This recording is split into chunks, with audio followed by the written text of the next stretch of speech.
Hello and welcome to another episode of Indie Thinking Live. Yes, live. Today we are talking why product value beats cultural moments in a recession. So, fear of a recession is consumers cutting back and brands pulling back. But the smartest indies know that panic isn't a strategy.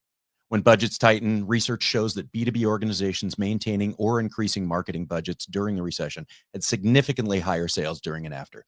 What was the difference? They focused on product value, not borrowed relevance. Today, we're going to explore why brands like Apple, Dyson, and IKEA thrive in downturns by making their products the hero. We'll see how indie agencies can help clients pivot from trend chasing to benefit driven marketing that actually converts cautious consumers. We're joined today by Michael Miller, co founder and head of creative, and Chris Noble, co founder and head of operations at Consiglieri, a company that offers honest counsel for executives to create impact and efficiency through a modern approach to marketing. Let's welcome to the stage Miller. Chris, how you doing? Good, Kyle. How's it going? Excellent. Great. I'm glad you could join us today. Let's talk a bit about product values, shall we? So when 94% of U.S. advertisers are concerned about tariff impacts and 45% plan to cut ad budgets, yet decades of McGraw-Hill research shows that companies are maintaining marketing budgets during recessions. They see 275% higher sales growth. That's amazing. What's driving this massive disconnect between proven strategy and panic? Well, I think there's a balance with kind of what the consumers are looking for and what the brands are trying to do. I think we've seen a bit of a shift in kind of what our clients are doing as far as trying to tighten down a lot of the brand narratives that they're expressing in their advertising, and really trying to focus more on things that are going to be relevant to the consumers. Gotcha. Chris, anything to add? No, I think Miller's right. I think those budget cuts are requiring not just a 10 or 20% peanut butter spread across the top kind of changes. It's requiring marketers to go in and decide, okay, what parts of what I'm trying to do make the most sense in that space. So nice to haves is unfair, but the things that aren't proving out success are the things that are obviously having to get cut. But I think the balance that Miller and I are seeing is the things that aren't proving success now seem to be the things that are getting cut, and that's going to have a longer term impact. And so the balance we're trying to talk to clients about is how do you find that space to continue to have a longer term strategy or a plan that's pointed out 12, 18, 24 months and building customer value there, while also obviously delivering what you need to deliver now as everybody's kind of living quarter to quarter through a recession. Yep, and trying not to panic as well, right? Yeah. I think everybody's panicking. Like, it's too late for that, but I think how do I rein in the panic into a space that I can act on? Sure. So McKinsey research shows that marketing budgets typically decrease 11% during recessions. Well, yeah. With traditional channels, I feel like marketing budgets are always decreasing. Yeah, I would love to know when they're increasing. If somebody they did a couple of years ago for about 5 seconds, I think. Yeah. So traditional channels are facing 20 to 30% cuts. So when agencies default to this kind of retreat playbook, which I can't stand, while brands like Apple and Dyson are actually growing market share by doubling down on product value, what specific business costs are agencies missing beyond just immediate revenue loss? I mean, I think it comes down to the opportunity to grow brand reputation in that space. I mean, I think the brands that are offering actual value to consumers and are doing that through the marketing that they're putting out there is what's important. And I think it's important for agencies to think about where the actual value is coming through in that space. We're past the days where you can just show up at an event or show up as a sponsor or, have a 15-second billboard at the end of a, Super Bowl ad break and assume that that's going to connect to what the brands want to do. And I think in this space, agencies' opportunities to find engaging product value for consumers and for brands is where the space is going to be. Miller, you should talk more to it because I think this is part of what you were talking about in the op-ed that you wrote last month. Well, you know what, when you're talking about corporate reputation, it's hard for a brand that has raised prices on consumers 6 times over the past 2 years, and then also does multiple rounds of layoffs to then try to pretend like they're relating to their customer, right?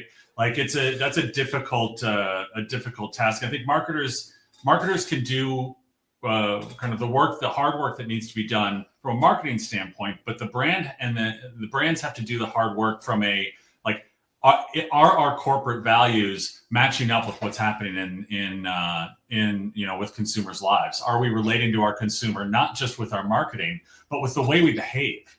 And I think that's a hard lesson. And it has you can seem very disingenuous or at least inauthentic by trying to relate to consumers without addressing some of the issues that maybe your brand is going through as an organization. So I think it's a little bit two-sided, right? Like agencies can counsel on one side, but on the other side, really counseling, and working with kind of the action of the brand themselves. Right. Yeah. I mean, you have to bring both sides together and get an understanding, don't you? I mean, it's really about that. Okay, you got to connect with your consumer somehow, and you can't do it just by throwing something against the wall, right? Yeah, and also like you can't do it by just like pretending to have cultural relevance, right? Like, oh, we're gonna be, we're gonna hop on this trend that's happening in social. We're gonna do that. Like that rings really shallow with people when they're struggling to get by and struggling to figure out what's the how much are groceries costing, or how much is this costing, how much the gas costs, like the everyday costs and the struggles, as well as just kind of dealing with what's happening in the world right now. I think the brands need to be really cognizant of that and figure out kind of their point of view about how they want to show up for consumers. And I think that's that's really where the challenge is in marketing in this kind of environment. Right. Well, I mean, being real to your brand has to be there, as you can say. You can't fake it because consumers are too smart for that. Yeah. And I think I think the gap on that is that in the past, that's meant, things we support or, charities we give to or 1% give back, which are all still really important, elements. But I think this is now turned around where they want to point the spotlight at those positive things. And the reality is that the other things, like Miller's saying, that are impacting their brand value in a way that they not haven't thought about, but haven't had to pay attention to, I would say, as much as they have in the past. And that's only going to continue to accelerate, I would assume, through the next 5 years. Right. Well, let's look at some examples. Like Apple translates the camera tweaks into life improvement stories. Dyson turns their motor speeds into cleaner floors and fresher air, while IKEA sells design fixes as everyday life solutions. So why don't you walk us through the specific process for transforming functional benefits into compelling narratives that cautious consumers can actually buy? Yeah, it's really I think it can't just be dry product marketing, right? Like you can't say, oh, well, we're in a recession and our big, celebrity stories, our big, relational stories are not landing. So we really need to focus on product marketing and performance.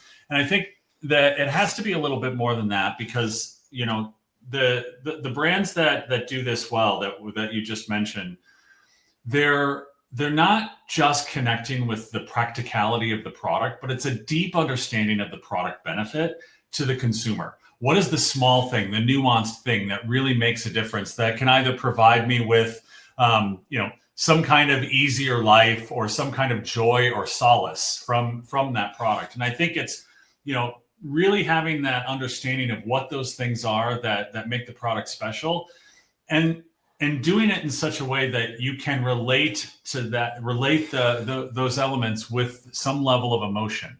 It doesn't have to be a, tug at the heartstrings kind of story, but just being real adds that level of relevance to what might be considered, more traditional product marketing.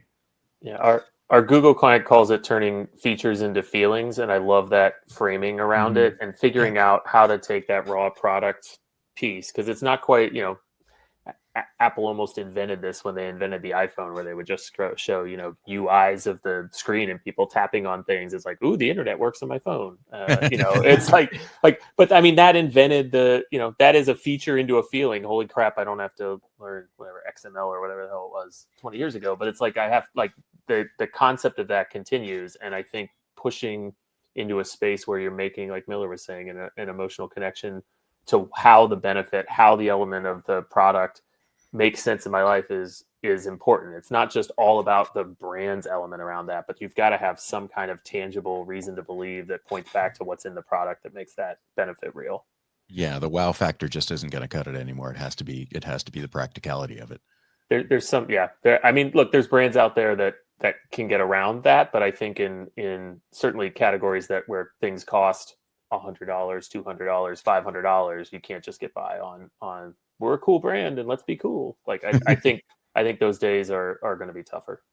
Yeah, well, especially again, in an economic downturn, Sure. You have to show how it benefits their life, otherwise they're not going to shell out the extra money. So, absolutely. So for CMOs being told that their big agency by their big agency to pull back and wait it out, what should they be demanding instead? How can indie agencies position their resource constraints as actually better for developing authentic product value messaging? I mean, I think in the smaller agency space, it's about understanding what that niche is that you're really good at and being able to come in and hone into that corner. I think brands, especially in this space, like as budgets are getting cut, what's getting cut is the massive, like, let's just think about everything all the way across the top and figure out, where we can scale back in that space. If you've got a real value proposition around, I'm excellent at TikTok video content, or I have an excellent relationship with connecting influencers into product, showing product value, or whatever it is, I think those elements honed in towards an actual ROI or an actual KPI on the backside of that work, that's where the indie agencies, I think, can come in and make a real impact with brands. I think you can always do that, but in a recession where they're looking to make broader cuts, having something you're really good at, having a real focus on what you can deliver, and then showing the value off the back of that is where the smaller agencies are going to stand out in that roster.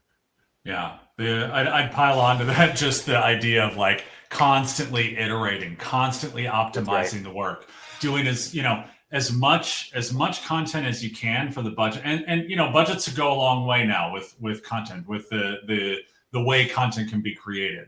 So you can if you find the right niche partners, you can spend a lot of time and effort on creating a massive amount of content to iterate, to optimize, to find the things that are working, that are having the impact quickly.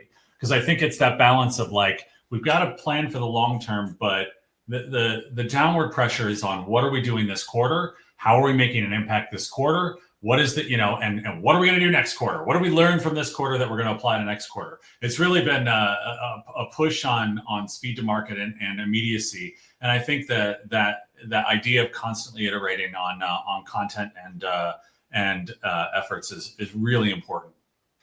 Plus, indies can just do it better. Right? I mean, yes. I mean, I assume that was clearly. Well, I mean, I think they have certainly in our space, we have the flexibility to actually be able to go in and do the thing we're going to say we're going to do. I won't say without looking at our bottom line, but with a more flexibility to make an investment around what we're doing on the bottom line. So things that we do even ourselves in our AI lab or in other investments we'll make on clients, where it's like, hey, I don't need to get a giant scope of work together to do this one thing that I know is going to add a ton of value in long-term brand building for us with our clients. It's like, look, I'm happy to give you this thing. It took us a couple of hours to do, big bad giant agency probably would have wrote it all up as a, $50,000 scope, but like it took us 2 hours. Here you go. Like adding value, adding solutions, bringing, Miller talks about it, like bringing generosity to our clients. And I love that framing as well of like we're just generous people who are here to help each other get to something bigger. And I think in this kind of space, in the same way that brands are thinking about that and adding value for their customers, I think as an agency, we have to think about that and how we bring that generosity to our brands and our clients. Yeah. Well, and that generosity can also lead to keeping the client rather than losing the client. So yeah, it's not about giving stuff. It's not like, hey, we'll just keep giving you stuff away this isn't the Columbia Record House, 10 CDs for a penny. But, penny, yeah. But I think there is, I think the goodwill and the value that's built up in that way over time allows the client, we build that client trust at that point through the honesty and the value that we're bringing. And then that ends up rewarding itself. And because I'm not working quarter to quarter to quarter to satisfy investors or VC or whatever, I'm able to make that investment now knowing it's going to pay off in Q3 26 or something like that. Right. All right, we got a small. Well, I was just going to say, being a smaller shop too, and the relationships that we're able to create with our clients, we always know that our clients will make it good for us down the road, right? Like we never, we trust them. They put a level of trust in us, and we trust them that, if we need to have a conversation about like some level of that, like they're going to be open to it. So I think it's a nice balance, kind of being in it from that side of it. That's right. Yeah. All right, we have some quick hits. So just quick hit questions here with quick hit answers. So, so what's the biggest lie agencies tell CMOs about recession marketing? I think quick hits, Miller. Quick hits. All right, sorry. Quick hits. The world does not need to be entertained right now.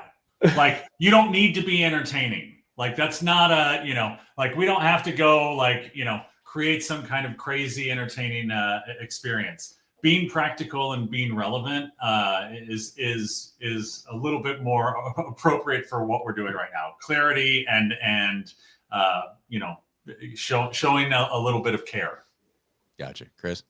No, I think Miller's right. I think we need to be entertained, but I'm not looking to Dyson or IKEA to do that for me. I'm going to go see the new, Paul Thomas Anderson movie this weekend. Like, that's what I'm looking for from an entertainment. I need brands to deliver I want them to do something that engages me and allows me to make a decision about whether I want to purchase that product or not and move forward there.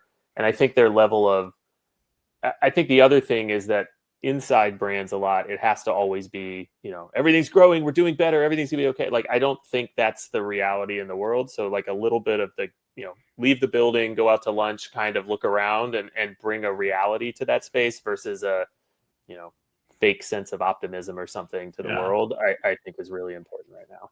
Yeah. All right. What's one thing CMOs should stop buying from agencies immediately? I mean, I think we hit on it earlier, but stop buying we'll just put a tent up at Coachella and suddenly all the kids will think we're cool. Like, if you're not adding value or rationale for being there, nobody's connecting that. They're taking your free backpack or koozie or whatever you're going to give away, and they're taking it home with them, and that's it. But that's not building any real brand value. If you're not engaging in an experiential or activation way with a real purpose and a real audience and a real point for being there, you're just like wallpaper. Right. Don't just show up. Yeah, that's right. I think that it goes along with chasing social trends too, right? The idea of, I'm trying to get social currency, so I'm going to chase the whatever fleeting thing it is. It just feels that feels inauthentic as well. That feels like you're just kind of like, trying to glom on the coattails of something that's happening in culture. So. Yep, and always comes across as inauthentic when you do that. So yeah. All right, last one. What's the next big shift in recession marketing that CMOs aren't prepared for? I think it's pushing to the pieces that we were talking about earlier. I don't think CMOs have fully figured out how to turn product benefits into consumer feelings. I think we still think about marketing as brand marketing and product marketing, and there's this middle ground where those two have to start to connect in recession marketing, because at some point, because brands are going to be, especially large brands, are going to be quarter to quarter bottom line focused, you're going to lose that brand marketing. And if you haven't figured out how to infuse consumer feelings and elements into what you're doing from a product marketing standpoint, then you're just going to be out there doing bottom funnel creative. And that might make the numbers hit for that quarter, but you're going to erode the brand over time, because you're offering commodity value and not actual value. Right. Miller? And it's hard to, from the understanding the decisions that are being made around pricing, promotions, like product availability or product, getting consumers to be able to get access to the product, you are in a position to where loyalty is still important. It may not be the job you're trying to do this minute because you're trying to get to the end of the quarter and you're trying to figure out next quarter, but your ability to interact with consumers in really rough times, that goes a long way with how consumers believe and feel about your brand, and that loyalty will last. And I think that's the thing that I worry about, that we make short-term decisions based on recessions, based on cost, based on the inflation, based on whatever. And these short-term decision making kind of allows us the freedom to abandon any kind of long-term thinking. And I think that paying attention to the consumer while making these short-term decisions will inspire loyalty long-term, and that's going to be really important down the road. Gotcha. All right. Well, Chris Noble from Consiglieri, thank you for joining us. I really appreciate that. Obviously, this will be up on our site and on LinkedIn. So we will have this. If you missed it, we will have it up there soon. So thank you for joining us, and thanks for talking to us. And let's return to this again, because if we are in a downturn for a while, we're going to need some updates. So let's hope we're not. When marketing budgets go up, just make sure you have us back too, because we'll be ready. I'll have less hair, but we'll be ready. Yeah, exactly. All right. Thanks, guys. Appreciate it. Thanks, Kyle.